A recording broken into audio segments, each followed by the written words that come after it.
Government of India is taking various measures to enhance the growth rate in agriculture from 1.5 to 4%. One such measure is the India Development Gateway, through which the scientists and farmers are brought under one roof for interaction. Instead of scientists, development workers, farmers mode of dissemination of technology, this India Gateway program, it brings both the farmers and the scientists directly for interactions and discussions.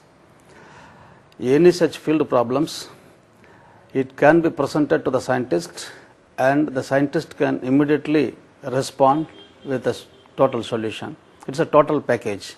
By that way, the critical yield limiting factors in the crop cultivation process can be totally eliminated so that the productivity can be enhanced. The second factor is this India Gateway is national in character, and what is happening in one state, whether it is north, east or south or west, it is being equally shared by the farmers, development workers, scientists in the rest of the parts of the country. This instantaneous sharing of information, it really helps to get all of them focused for the agricultural development. The government is promoting various schemes through various departments. Ultimately, they will have to synergize at the grassroots level at rural villages, that is the farming community. That synergy is possible through this India Development Gateway because it's the common platform through which not only agriculture, all governmental programs are being synergized, networked and presented. This is the speciality of this India Development Gateway, and it is timely.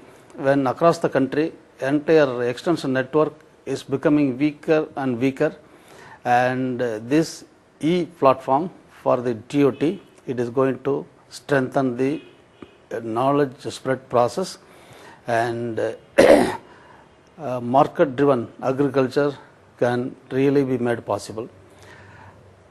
The CDAC and Tamil Nadu Agricultural University formulated a new innovative market extension program through which the online information on the price of various perishable commodities, the quantity arrival, from where the produce are sourced and to which place the materials are dispatched, all such informations are going to be shared with the producers and buyers across the country. This is going to promote really the market driven agriculture, and that score the India Development Gateway, it is going to do yeoman service for the farming community of India.